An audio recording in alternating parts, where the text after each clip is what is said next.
estes que se chaman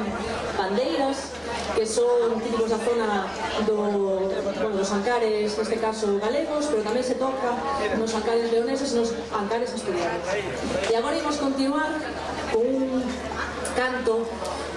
unha aña das labradas que se botaban ala polo mes de maio, abril, maio, cando se facían traballos comunais e ian, pois iso, a labrar o campo e a sementar o millo, e había tempo tamén pois para cantar estas cousas.